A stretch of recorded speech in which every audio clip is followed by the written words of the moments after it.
All right, Shevuos, say good morning. Good morning. I hope that everyone had a beautiful and uplifting Yom Tov of Shevuos. Baruch Hashem, a great zuchos to continue now in our couple of days leading up to Shabbos Kodesh. Incredible, so beautiful to go from one Kedusha to another Kedusha.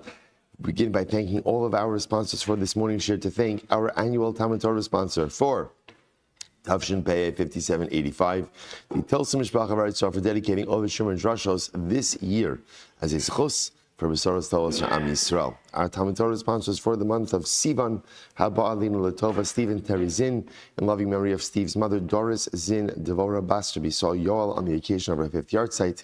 We hope that in the merit of our Talmud Torah, the Neshama will have an aliyah, the family in Nechama. And of course, we dedicate our learning in the schus of our precious hostages. May Chadash Baruch Hu, Hashem, send them home b'shalom and b'karov, and the merit of our holy soldiers, may they be successful b'chol ma'aseh yedeihem. But with that, let us begin. We have a lot to do today. Really great daf ahead of us. Baruch Hashem. Just a second. Okay.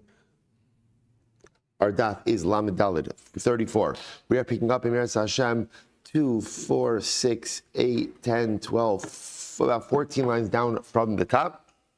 I want to thank my sons for giving daf over the 2 days of Yom Tov and actually showing the Olam what it means to cover a blot of Gemara in the course of a shir, and then someday really it maybe look bad, but it's okay.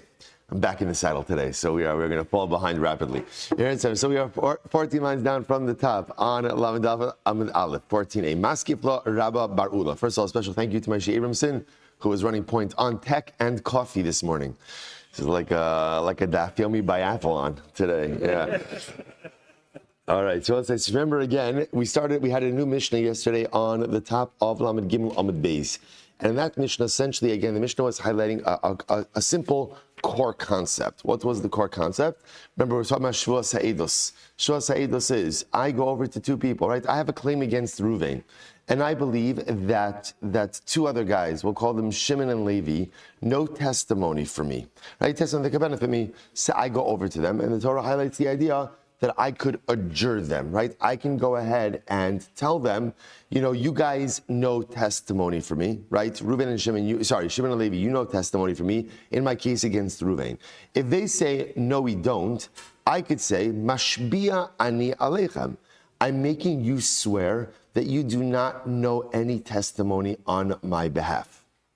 Okay, and the halacha is that if they go ahead and they swear, and it turns out that they swear falsely, there is carbonic liability for that. What the Mishnah on Lamed Gimel Amud Beis highlighted was the yesod that in order for there to be liability, carbonic liability, oath liability for Shevuos Ha'edos, the claim that's occurring has to be one that is monetary in nature. So, for example, if I have some other claim against Reuven, whatever it might be, but it is not a direct monetary claim, ultimately, again, there's no liability for Shevuos Ha'edos in those cases. The Gemara then highlighted 4 different opinions: Rabbi Eliezer, Rabbi Akiva, Rabbi Yosei Alili, Rabbi Shimon. Not Shahi Mesumim B'nei Brak, but who were together, Baruch Hashem, on Shevuos Lamed Gimel Amud Beis, ultimately going ahead and trying to highlight where does this yisod come from. That's all, right? So that was all of yesterday's daf. Now what the Gemara is doing is once again going through those shitos another time and highlighting different problems that exist with them. So Maskifla Rabbi Barula. So Rabbi Barula reads the kasha. Bebitu yochiach. So the Gemara says, bitu yochichu. So let's go back and let's raise the kasha. So remember again, the raya, the proof that Rabbi Eliezer had was from what we call the Owen. If you don't recognize that, that's because my son Avram said the oyin. So okay, in other dialects, it's also just called owen, right? But again, or owen or oyin, whichever one you'd like. In any event, so Rabbi Eliezer's whole idea over here was the gzera shava essentially of owen from Shevuos Ha'edos to Shevuos Pikadon. Shevuos Pikadon. The Gemara says, well, 1 second. You can make a gzera shava of to Shevuos Bitui. Supposed to remember again, just Shevuos Pikadon we haven't really focused on all that much. So just to get our terms correct, we're doing Shevuos Ha'edos, which is an oath imposed upon others who you feel have testimony that could benefit you. Shevuos Bitui, that's what we've been doing up until this point in time, what we call just a declarative oath. And of course, Shevuos HaPikadon, which we have not really covered yet in a meaningful way, is someone else is in possession of my item. They're holding on to my item. We now have a little bit of a dispute about whether or not that they have it. I can make them take an oath that they don't have the pikadon. Okay, so the Gemara Maskev Rabar Ula O Bitu Yochichu Shehin Oin V'Yesh Imahen Shvua. So again, why don't you make a Gzera Shavat the Shvuas Bitui? Because ultimately, again, they both have O, V'yesh imahen shvua, and they both have a shvua. Ve'eni mahen kohen, there's no kohen involved. Umedabrim shalo b'tvias mammon. And yet, again, both could have a scenario that doesn't necessarily require a monetary claim. In other words, you could have a shvuas bitui that doesn't have a monetary claim attached to it, to which the Gemara says, no, mistabra, mipikadon havilei l'melech. It makes more sense to learn out shvuas ha'edos from shvuas ha'pikadon. Why? So the Gemara says, shekain techta mi techta, because ultimately, again, first of all, again, both have the lashon of techta, so they have that symmetrical lashon. So the Gemara says, Adrabah, I don't say just the opposite. Mi bitui havalei l'melech. No, I should learn shuas ha'edos from shuas bitui. Why? Shekain chatos, chatos. Because ultimately, again, both of them can create a liability of a carbon chatas. Rashi points out over here, it's Rashi on the last wide line on top, chatas mechatas, eidos ubitui bechatas. So both shvuas eidos and shvuas bitui technically could be a carbon chatas. Aval shvuas hapikadon ba'asham. But pikadon ultimately, again, is an asham. To which the Gemara says, Ella mistabra mi pikadon havilei l'melech. Rather, it makes more sense to learn out shvuas ha'edos from shvuas ha'pikadon. Why? As we're going to see now, because there are more shared similarities between eidos and pikadon than eidos and bitui. What are the shared similarities between eidos and pikadon? Shekain chet. So first of all, again, chet. Rashi says over here, chet means techta. So first of all, again, shvuas ha'edos and shvuas ha'pikadon have that same exact lashon of techta.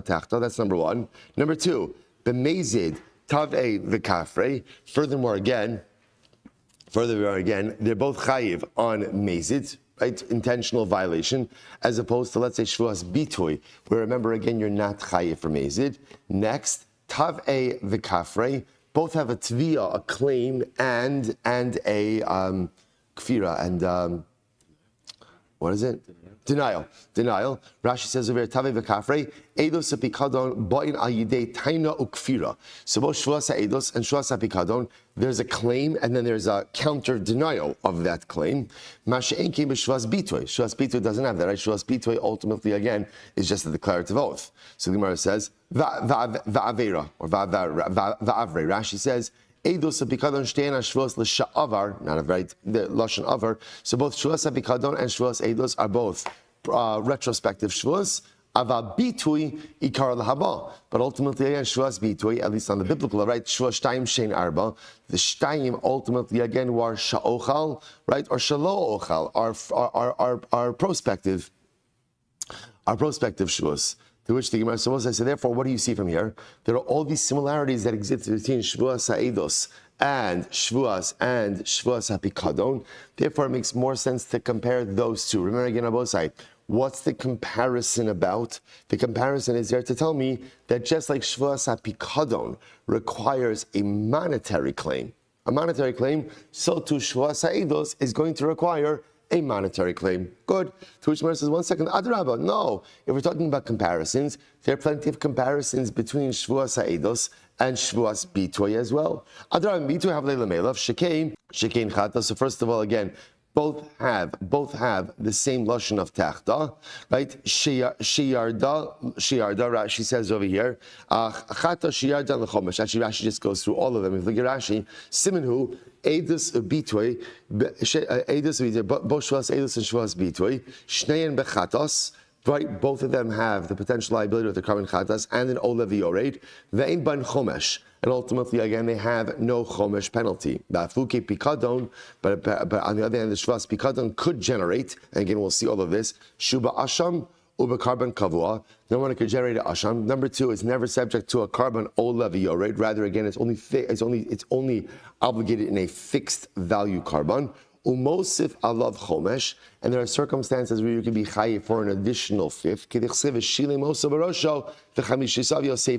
we'll see. To which the Gemara says, so the point the Gemara is making over here is, one second, you could compare Shevuos Ha'edos to Shevuos Bitui in many ways as well. So why not make that comparison? Hanach Nefishin, you're right, but there are more comparisons between Shevuos Ha'edos and Shevuos Pikadon than from Shevuos Ha'edos to Shevuos Bitui. Beautiful, beautiful. Okay, and I will say, again, the result of that, what's the result? So remember, all of this was challenging Rabbi Eliezer, who learns out OO from Shevuos HaPikadon. Gemara is just simply saying, why not try to learn out OO from Shevuos Bitui? To which the Gemara essentially answers, more comparisons between Eidos and Pikadon than Eidos and Bitui. What's the result of that for us? Remember, what are we trying to figure out over here?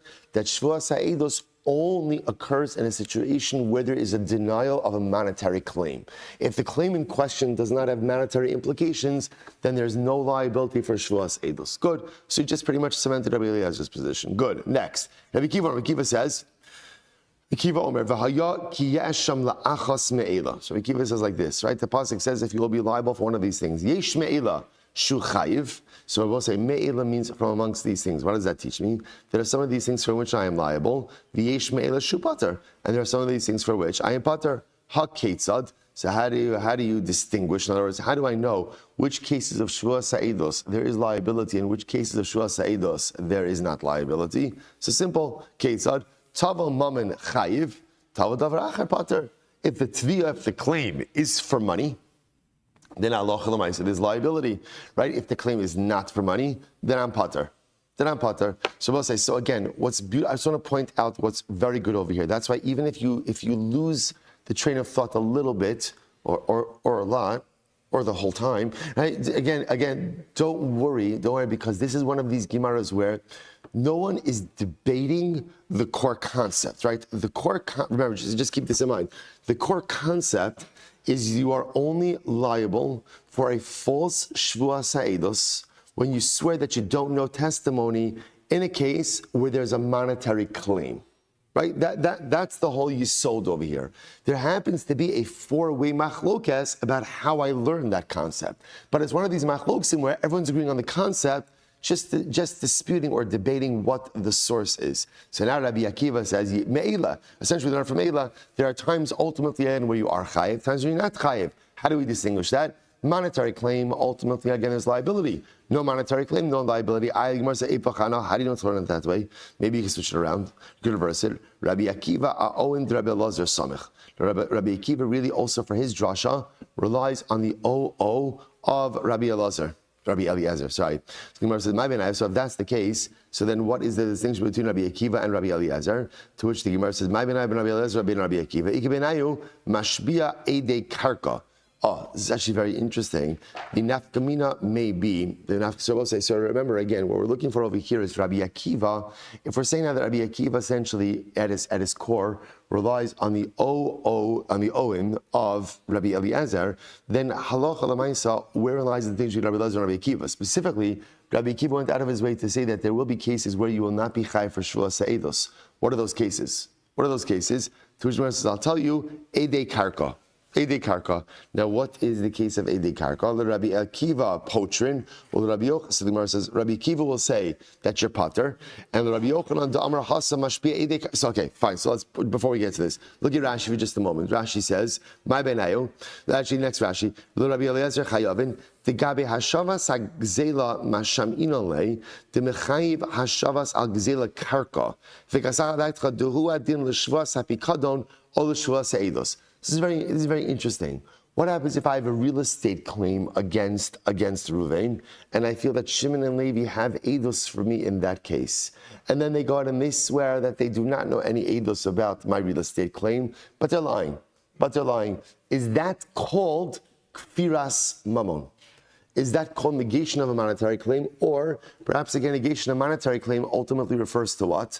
Metatlin. Tatlin, right? That's the shayla. So ultimately, again, that's the point of contention between Rabbi Akiva and Rabbi Eliezer. The Rabbi Eliezer chayavin, Rabbi Elazar Yechai Shuas Eidos in the case of real estate. The Rabbi Akiva Pturin. Rabbi Akiva ultimately again says that you are pater. The Gemara says Rabbi Yochanan Damar Hasam Mashpia Ede Karka Filu Rabbi Eliezer Pturin Hacha Ma'ika Bein Rabbi Elazar Rabbi Akiva. But according to Rabbi Yochanan, who says that no, even Rabbi Eliezer agrees that Ede Karka, that Karka is subject to Shevuos Eidos, and therefore again is considered to be denial of a monetary claim. Then ultimately again, according to Rabbi Eliezer, the Ptur and the Hacha, which Rabbi Akiva says that there are cases where you are pater. Ma'ika, what is the point of a contention between Rabbi Eliezer and Rabbi Akiva? Ikebenahu Ede Knas. Oh, very interesting. What happens again? I was saying we saw this already in the Mishnah. What happens if halacha l'maisa again? I say to Shimon and Levi, you know testimony about me. Reuven owes me money, but again, it's not mammon, it's knas. It's knas. Is that, and let's say again, Reuven and Shimon swear that they don't know any testimony, but in fact, they really do know testimony. Is that called denial of a monetary claim? To which the Gemara says that'll be the point of contention. Beautiful. Okay. Rabbi Yossi Aglili. So now remember, we're just working our way through all of these shitas. Rabbi Yossi Aglili Omer. V'hu eid ora o yada. Be'edos hamiskayamis b'riya below yediya. U'b'yediya below riya kasav medaber. So Rabbi Yossi Aglili says something very interesting. Rabbi Yossi Aglili was much more focused on a little bit of a different point. And his point was the following. The pasuk uses the lashon v'hu eid, right? Again, still by Shevuos Eidos. So the people, I go over to Reuven and Shimon, Chevra, Shimon and Levi, you know testimony from me regarding my claim against Reuven. Now the pasuk is v'hu eid, and he knows, right? Shimon and Levi know testimony. O ra'a o yada. Ultimately, again, they saw or they heard, or they knew. Be'edos hamiskayemis b'ri'iyah below yediyah. So Torah is highlighting the idea that there are one of two ways that Shimon and Levi can know testimony from me. Either with what we call Re'iyah below Yediyah, seeing something, right? Observing an event, even though what? You don't actually know the context of that event. I'm witnessing actions occurring, but I don't know the context of those actions, or yediyah below re'iyah, or knowing information but not having seen the actual transaction. Either one of those scenarios could create liability for Shevuos Ha'edos. So the Gemara says, let's analyze this. Amar li Papa Abaye. So Papa said to Abaye, Lema Rabbi Yosef Lili Leslei de Rabacha. So Rabbi Yosef Lili must not hold of Rav Acha. Now, what does Rav Acha hold? Take a look at Rashi. It's actually beautiful. Rashi's right across, pretty much right across. What does Rav Acha say? Let's say Rav Acha, Tidoin u'mechayiv b'didami. Ki gon gamal ha'ocher ben agmala, d'mechayiv le'belo reid b'didami. So interesting, we're going to see essentially, Rav Acha holds that you could create liability based on, I guess, what we would call today circumstantial evidence. So what does Rav Acha say? Rav Acha says it's very interesting. Desanya, Rav Acha says as follows. Gamal ha'ocher bein hagimalim. So listen to this. If you have a camel that is mating. Now ocher literally means kicking. Rashi says over here. Ha'ocher boy paragla means kicking. But if you look at the rest of Rashi says v'li nira kishabali zakek lenekeva hu nilcham umake baraglav gimalim shevisvivosav. So apparently, when camels mate, they get a little labor dig. And what ends up happening? They end up kicking the camels around them. I don't know. I don't know. Whatever the mitzias is over there, right? You'll Wikipedia it. Whatever. So therefore they kick. So the case over here, so listen to this. So gamal ha'ocher ben agmalim. So you have a camel that's mating, and therefore by definition it's kicking. And then what do you find afterwards? V'nimsa gamal harag bitzido. When the camel finishes mating, what do you find? A dead camel next to the mating camel. What's talacha? Biadua. Shezeu Hago. Ultimately, again, we know that the mating camel killed this camel. Now, interestingly enough, do we know that the mating camel killed this camel? Do we know? No, circumstantially, we could put together a picture, right? Because again, there was a camel that was mating. Mating camels kick other camels, and then another camel is dead right in the proximity of the mating camel. So when you put this to the both, this is the position of Rabbi Acha. Rabbi Acha holds that you could create liability, financial liability, based on circumstantial evidence. To which the Gemara says, because the Gemara is just suggesting Rabbi Yossi Haglili does not hold with Rabbi Acha. Because Rabbi Yossi Haglili says you could create a liability with knowing something even if you didn't see it, or with seeing it even if you didn't know it. But according to Rabbi Yossi Halili, you need concrete information one way or the other, either by seeing the event even if you don't know the context, or by knowing context even if you didn't see the event. But circumstantial evidence would never be enough to create liability. Now, this is very interesting. The Gemara says, because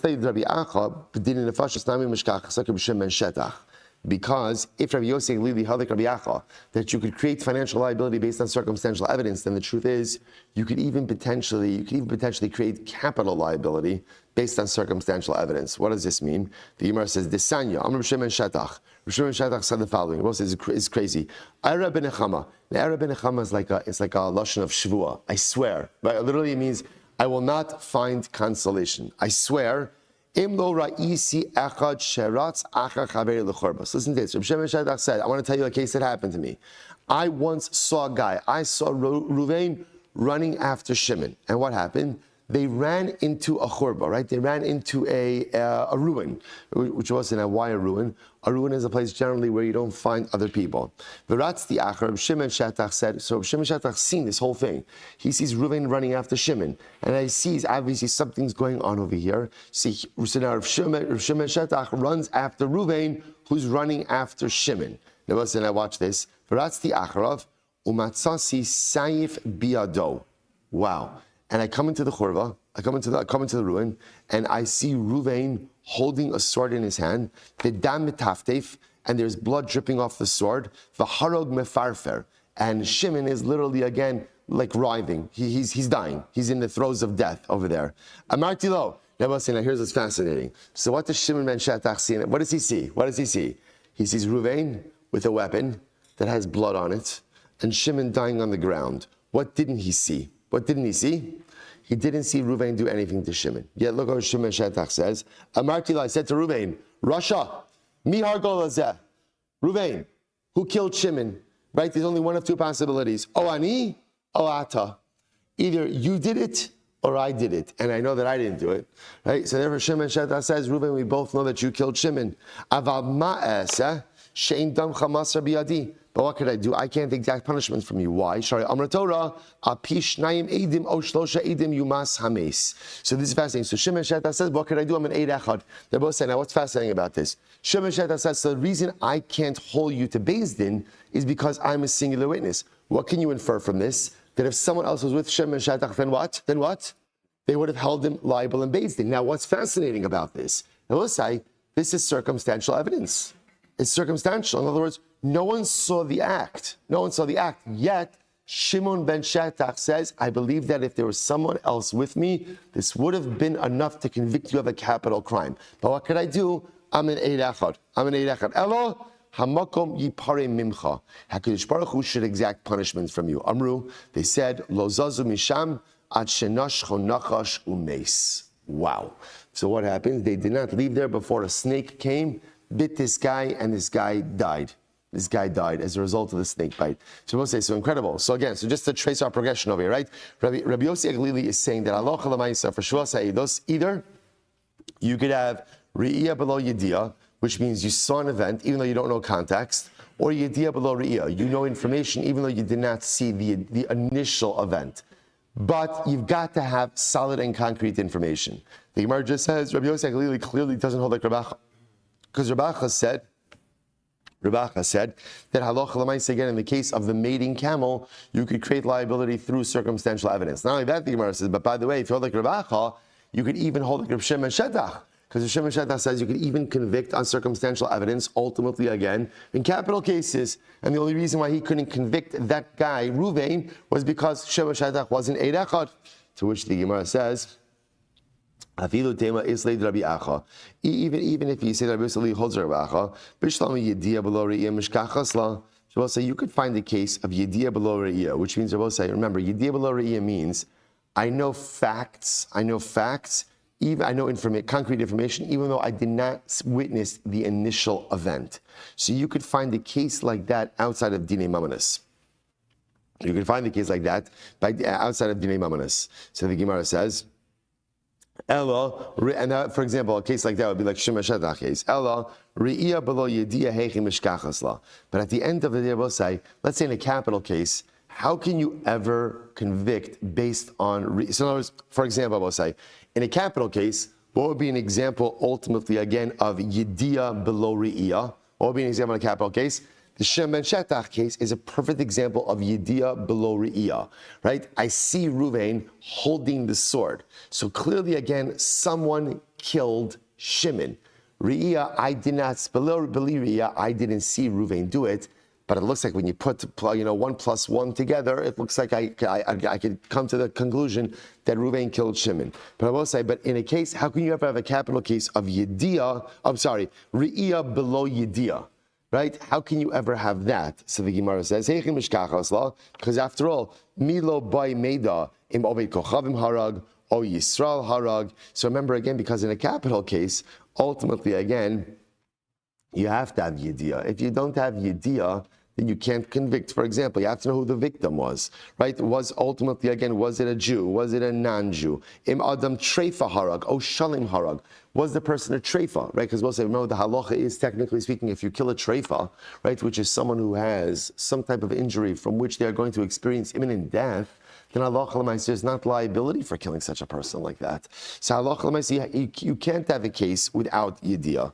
So Shema Mina Kasar Rabbi Yosef Lili. So what do you see from here?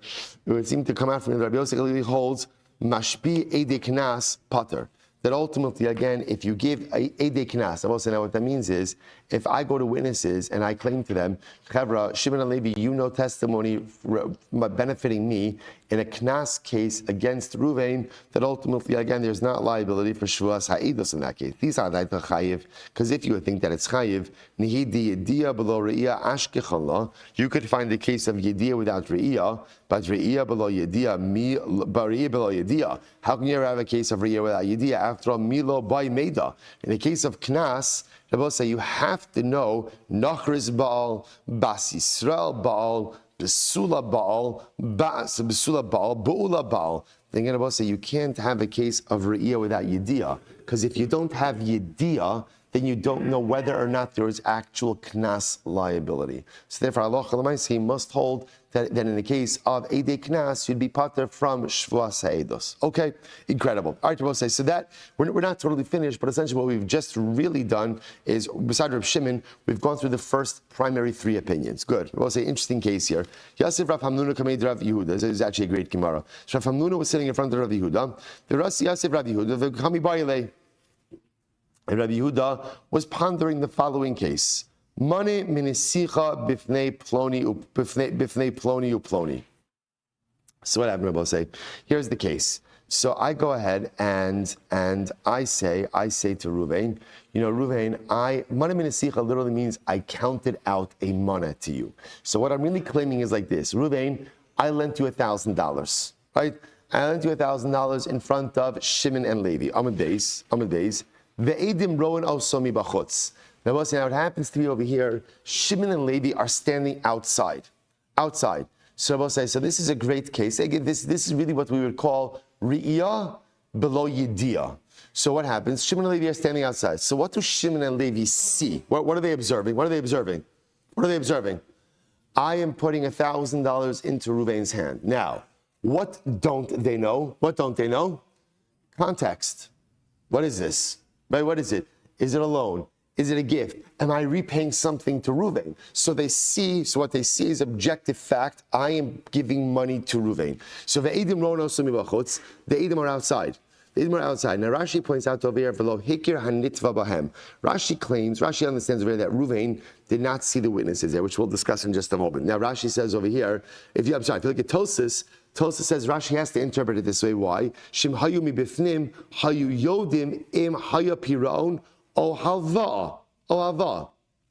So Tosis just simply says, of course the cases where they're outside. Because if they were inside, then what? Then there would be Re'iyah and Yediyah. So they have to be outside because that's the only way you can set it up with no Yediyah. All right, in any event, I'm giving $1,000, so I'm counting out $1,000 to Ruvain.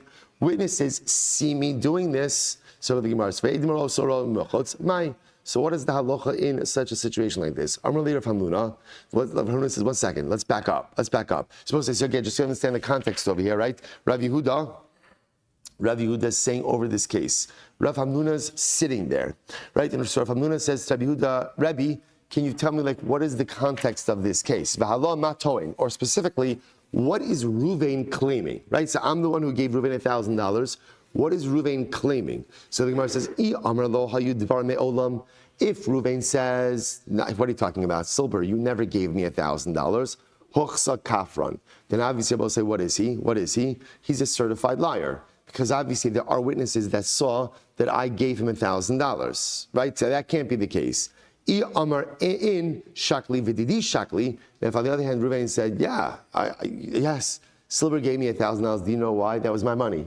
That was my money. I lent it to him, or I deposited it by him, whatever it might be. So yes, I got $1,000 from him, but that was my money.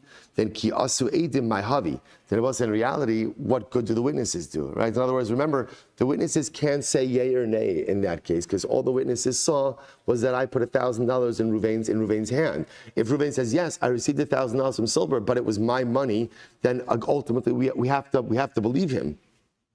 So the Gemara says, ki asu edim my havi. So ultimately, again, if Eidim come in that context, so ultimately, again, what good do they do, right? In other words, halacha l'maisa,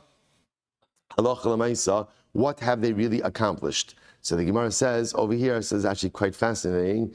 So the Gemara says, I'm sorry. So Mahavi, Amrle Hamnuna at alta.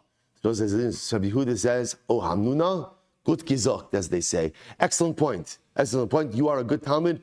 Come into the yeshiva. So I'll say this. It's almost like this was like the faher, right? So Rabbi Yehuda was fahering Rav Hamnuna. So Rabbi Yehuda liked the way that Rav Hamnuna thought, the way he understood a sugya. He invites Rav Hamnuna ultimately again to come into the yeshiva. Rashi says, Rav Hamnuna ata ra'il likanis lebeis hamedrash sha'ata machkim es rabcha. So it says actually quite beautiful. So Rabbi Yehuda says, Hamnuna, you come into the yeshiva. Why? Because every Rebbe needs a Talmud like you. What's the job of a Rebbe? To teach and inspire his Talmud. And what's the job of a Talmud? To sharpen his Rebbe. It's beautiful. It's beautiful. So therefore, Rabbi Yehuda says, Nuna, you come into the yeshiva. I will say, just by the way, as an aside, what do we do in a case like this? Because it's actually a really interesting case. I'm giving $1,000 to Reuven. I'm putting $1,000 into his hand. Witnesses are standing outside. So they see me give Reuven $1,000. Obviously, my claim is I lent Reuven $1,000. Reuven, you owe me money. Reuven's claim, or Reuven could claim that what? You were paying me back, right? Or it was a gift. So what do you do in this case? So it's actually interesting. So the Rambam in Hilchos Toin V'Nitan, Perek Vav Halacha Beis says, Ru Edim Shemana Lamos, exactly our case. So witnesses see me give Reuven $1,000, but witnesses have no idea. So there's Re'iyah below Yediyah. They have no idea what's happening over here. So I say, Reuven, I lent you $1,000, give it back to me. And Reuven claims, no, you were giving me a gift, or you were paying me back. So I'll say, now we haven't seen this yet, a Shevuos Hesis, but we're going to see essentially Reuven swears, and he keeps the money. That's the halacha. He swears and he keeps the money. Now the Rambam writes, however, Amar lo hayu dvarim me'olam. Now if Reuven says no such thing ever happened, then obviously again hochsak kafran. Then ultimately it's clear. One thing we know is that I did give Reuven $1,000. But interestingly enough, halacha l'maisa in this case, the witnesses cannot prove or disprove Reuven's claim. Therefore, Reuven takes the shvuah, and Reuven is allowed to go ahead and take money. I will point out something very beautiful, that if you think about these two states, and it's actually very apropos in Isru Chag as well, life really fits into one of these two categories. There is Yediyah below Re'iyah, right? And or I should say, Re'iyah below Yediyah. So I'll say most of life is Re'iyah below Yediyah. That's most of life. I see things, and I do not know the backstory to it. Right? 99% of our interpersonal interactions are re'iyah below yediyah. I see someone do something and I catch a freeze frame of it, right? I catch a freeze frame. You know, I was at a simcha, and after I'm at the simcha, someone sent me a picture of me at the simcha. It was during speeches. And I looked like I was like comatose, you know, and the person, it was a funny person, said, you know, you really should pay better attention during the speeches. And I'm thinking to myself, like, it was relative. It's okay, it was relative. So I was, who was speaking and who sent me the picture, right? So it was fascinating because like I was thinking again, I actually was paying attention. I was thinking that, and it was so incredible because what's the musar? The musar is you could catch anyone in a freeze frame doing something or looking a certain way. That's just the way that it is, right? Catch anyone in the right moment. So much of life is re'iyah below yediyah. I see someone do something, I have no idea about the context. Even sometimes you hear someone say something, and maybe it's a little jarring or upsetting. You don't know what is happening in that person's life, about what the rest of the context of that is. And so much of life is knowing what you saw something, but you have absolutely no idea about the backstory to all of this. On the other hand, there's also idea below re'iyah. Those idea below re'iyah. They'll say, what's idea below re'iyah? That was Shevuos, right? Shevuos is idea below re'iyah. That ultimately I know that there are certain things that are true in this world, even though I have not seen them. I believe that HaKadosh Baruch Hu gave us the Torah, even though I did not see my neshama was at Har Sinai, but these eyes didn't see them, but it's okay. I have idea without re'iyah. I believe in HaKadosh Baruch Hu with all of my heart, that He choreographs and shapes every single moment of my past, present, and future. Sometimes I'm not able to see it, but just because I can't see it doesn't mean I don't know it. So I need ultimately, again, the belief in re'iyah, below yediyah for my bein adam lechavero, and I need yediyah below re'iyah, ultimately, again, for my bein adam lemakom. Incredible. Let's go weiter. Says the Gemara, some good, more good case. All right, Shlagish. So good. Maskifla. No. Did I skip? Hahu. What's a great case over here? Hahu da amrle lechavre. Money minisi lechabetzad amuzeh. So listen to this. I go over to Ruben and say, Ruben, I lent you $1,000, and by the way, I'm cementing my claim by saying I lent you $1,000, and I'm going to tell you the exact location where the loan took place. I lent it to you by this particular pillar, right? Pillar A. The Gemara says, so Amrle lo avarti bitzad amud zeh. So I say, and what happens? And Reuben says, I don't know what you're talking about. I've never been by that pillar. Never even been there. So the Gemara says, also trace sadi asidule dehishtin mayim bitzad amud zeh. So witnesses show up, and they say, Reuben, we saw you urinating by that pillar. Awkward, right? But Lamaisa, right? Right, we saw you were there, and mamish, like public pisher, right? No one likes that, right? So what happens? We saw you urinate over there by that pillar.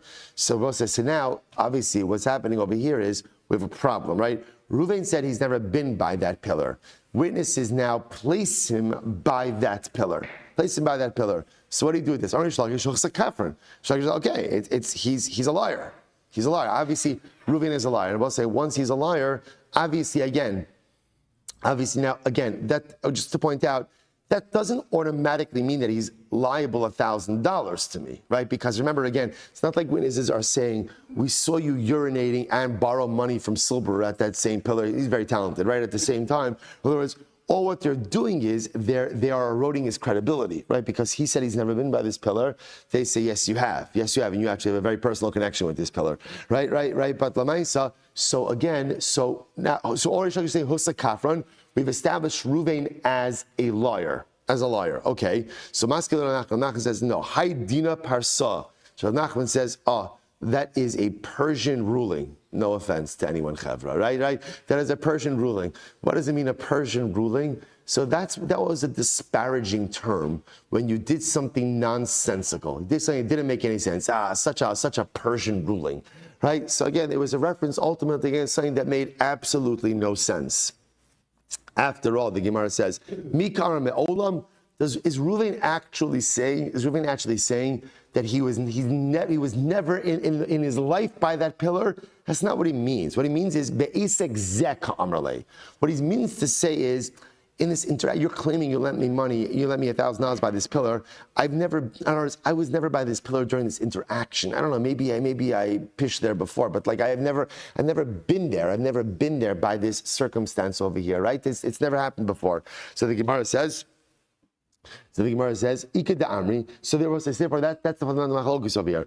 Reish Lakish holds that halacha l'maisa, again, he's a liar, because his claim actually was, I was never there. Rav Nachman says that halacha l'maisa, again, what he just means is he was never there during this transaction.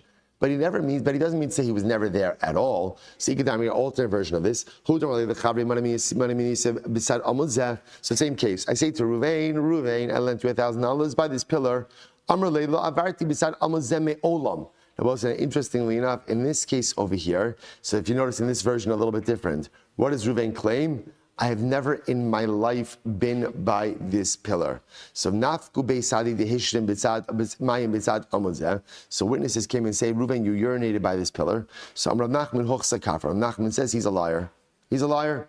Rav Nachman, Rav says Rav Nachman, no. Kol milsad ramia alei deinish. It's not Shabbos. This is actually a very important klal. So we find in many different places in halacha. Literally translated, anything that a person doesn't have to remember, he doesn't remember. Right? Anything that I am not obligated to keep on my mind, often I'll do it, but lav dafka that I remember it. So we'll say, this is actually very profound. If I don't have to remember it, I don't remember it. So therefore, because a person need not keep an accounting of all the places where they urinated, right? Therefore, again, halacha l'maisa, we assume a person does not remember that. And therefore, if halacha l'maisa, a person doesn't remember urinating in a particular place, that is not indicative that they are not telling the truth. They will say, by the way, there's a tremendous Moshe Haskell in this as well, that we remember the things that are important for us to remember. And if we don't remember something, generally, that is indicative that it wasn't important. That's why I will say sometimes, if it happens to be that maybe you missed a birthday, or perhaps an anniversary, or perhaps some other important life cycle date, and perhaps someone else in your life maybe got very upset, and you're like, but 1 second, but what about like the other 364 days a year where I remembered everything? So again, perhaps if you've ever been in this situation, you will know that argument doesn't really hold water. And the truth is, there's merit to the argument. There's merit to the anger, I should say, because at the end of the day, again, we remember the things that are important for us to remember. And if we don't remember something, that is a good indicator that it does not rank in high importance in our lives. Incredible. All right, we'll say, we'll stop over here for today. Shkoyach. Right back on track. Right back on track. Right.